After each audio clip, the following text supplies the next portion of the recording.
Good evening, folks. It's Diamond with the Oppenheimer Ranch Project, Magnetic Reversal News, and Shinrin Yoku, bringing you a grand solar minimum update Thursday, July 14th, around noontime, Mountain Time 2022. Karymsky volcano in the Kamchatka blasting off a puff to 40,000 feet in altitude yesterday, confirmed on the Himawari 8 satellite. We also have an uptick in the Canary Islands at Tenerife Island. But the big story is more than 40 people are unaccounted for after severe storms and floods in West Virginia County. Keep calm. It's boom time. Now, the good news is I don't think there are any casualties as of yet. And out of the 44 people unaccounted for Wednesday in the wake of the severe weather and flooding across Buchanan County in the far west part of Virginia, authorities say this number reflects the amount of people that have been reported to law enforcement by loved ones. So we're going to keep a close eye on see what happens with potentially the death toll here, but it is devastating nonetheless. So let's take a look. Search efforts continuing for the remaining people still unaccounted for after powerful storms and dangerous flash floods swept through southwestern Virginia.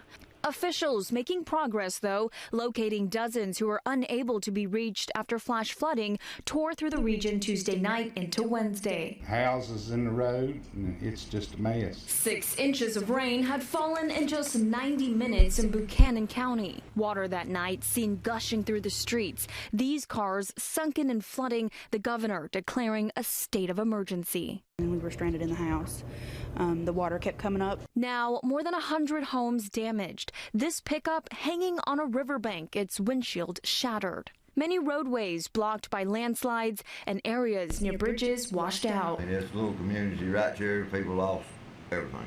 Several communication lines also knocked offline, adding to the difficulty of the search and rescue.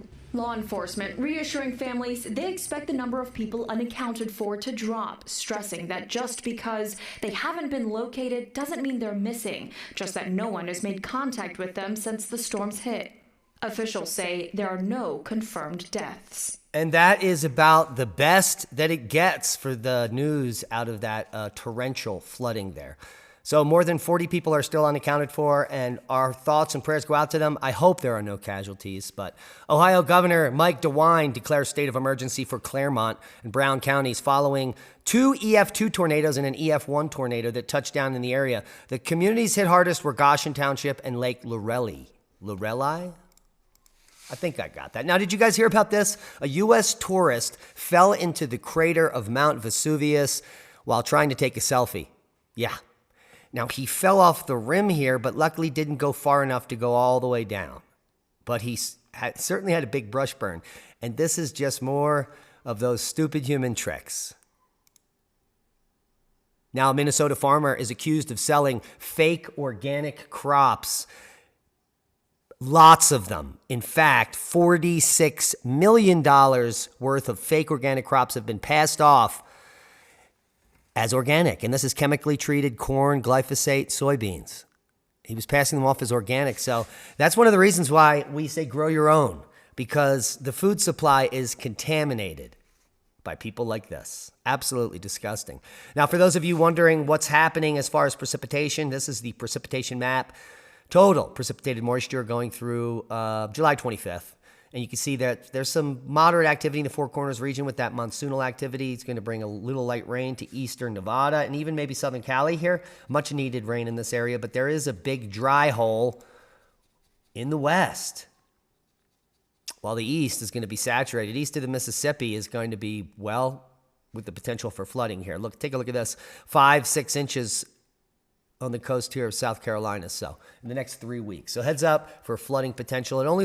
The only severe weather looks like it might pick up on Friday, tomorrow here in Minnesota and move through Wisconsin and into southern Michigan there by Top Knot's house by Saturday. So that seems like the only severe weather threat other than some monsoonal activity out here in the Four Corners region. Now, rain in the southeast and Four Corners, storms in the north. Excessive rainfall over the southeast could lead to instances of flash and urban flooding through at least Friday. Monsoon activity is also expected to continue during the next few days and lead to isolated flash floods across the southwest and central southern Rockies, especially near recent burn scars.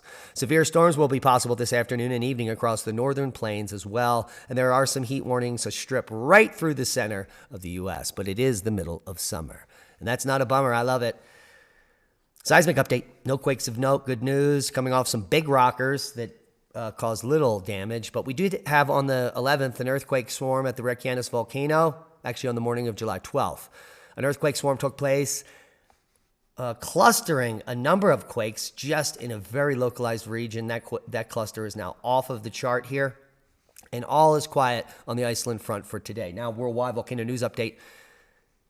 We have some particular big puffs, including which we told you at the beginning of the podcast. Karymsky volcano in the Kamchatka, ash up to 40,000 feet yesterday.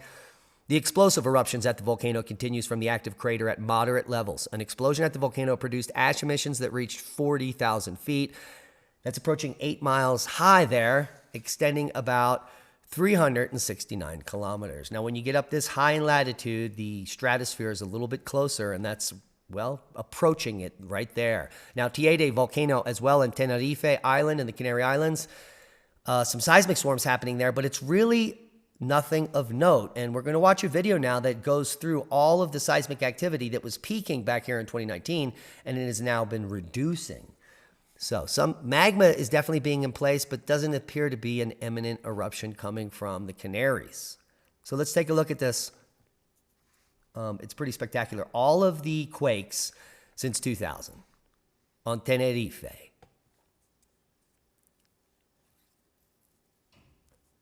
And you can see the date there, the bottom left.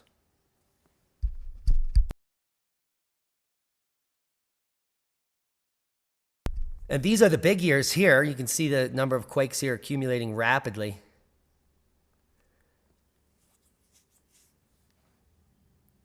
And they're going to peak there right on the caldera there, right at the volcano. And this is indicative of magma being placed right under that volcano, but there was no eruption, even after 1,406 tremors. And that was the total for 2019. You can see here multiple areas, multiple epicenters for the 860 in 2020. And then a reconcentration, it appears, in the main caldera now. So, could be an eruption coming, but nothing in a day or so. And we will have warning because we had months of warning at La Palma, and we predicted the La Palma eruption a few months before it occurred. The same thing would probably happen here, and that's why you watch the show. Boom, boom, boom, isn't it? Now, boom, boom, boom, MIT astronomers detect a strange heartbeat billions of light years from Earth.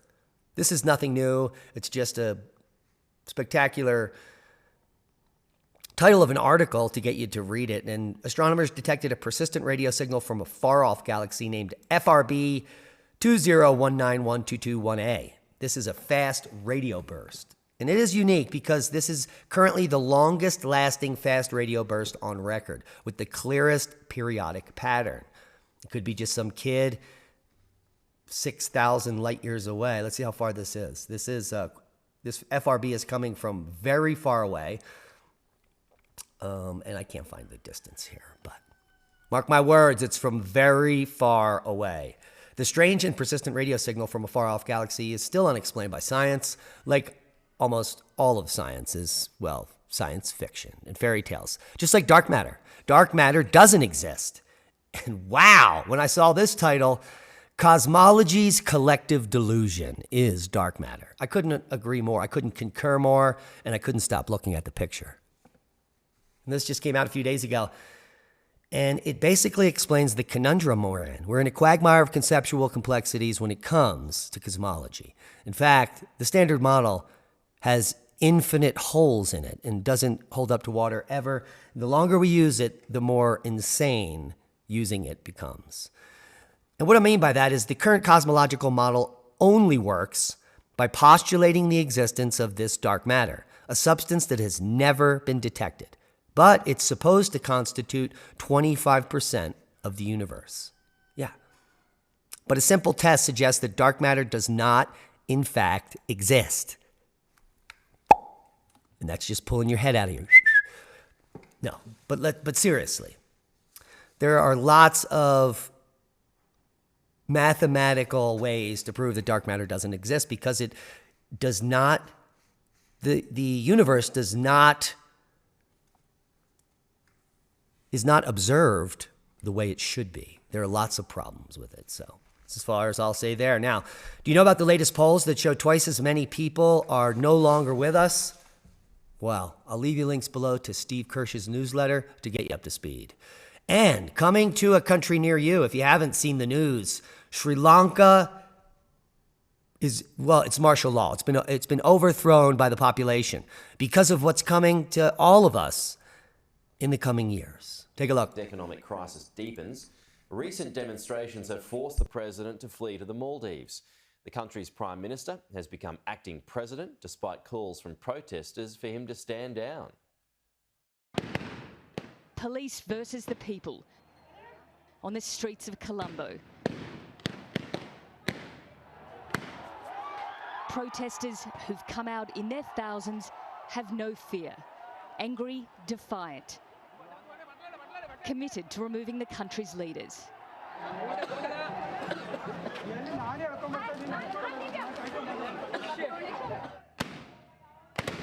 Latest show of rage against the people they blame for creating Sri Lanka's economic nightmare. Sri Lankans want President Gotabaya Rajapaksa gone for good, and he has fled the country. It may be the end of the Rajapaksas in Sri Lanka, but that's not enough for this crowd. They say they want the Prime Minister out too, and they'll keep protesting until he's gone. They want to get inside the Prime Minister's office and will stop at nothing because there's nothing to lose. We actually don't have a future in this country. How it's going to phase in, if this continues like this, actually there's no future for anybody in this country. A state of emergency declared, the military given power to get Colombo under control. The protesters briefly took over state TV, telling the nation they haven't caused any damage, urging people to support their struggle. A struggle they're winning, taking control of the Prime Minister's office, a fourth government building occupied. Sri Lanka's politicians, no match for the power of the people. Bad people, the politicians kill our country. We don't have any ethnic issues, any religious issues. We are united, we are strong, we are lovely people. Oh, you heard it here first. The power of the people, well, is infinite. And this is a real insurrection. They overthrew the government in Sri Lanka. They had nothing to lose, and now they have everything to gain. And, well, that's a boom to knowledge. Proper prior planning prevents piss poor performance. In a dystopian world where everything is falling apart, you tune into the Oppenheimer Ranch Project for the news that matters. Well, the news you need to know. Thanks to all our one-time donors, our subscribers, the heroes that share this video. Be safe. We love you.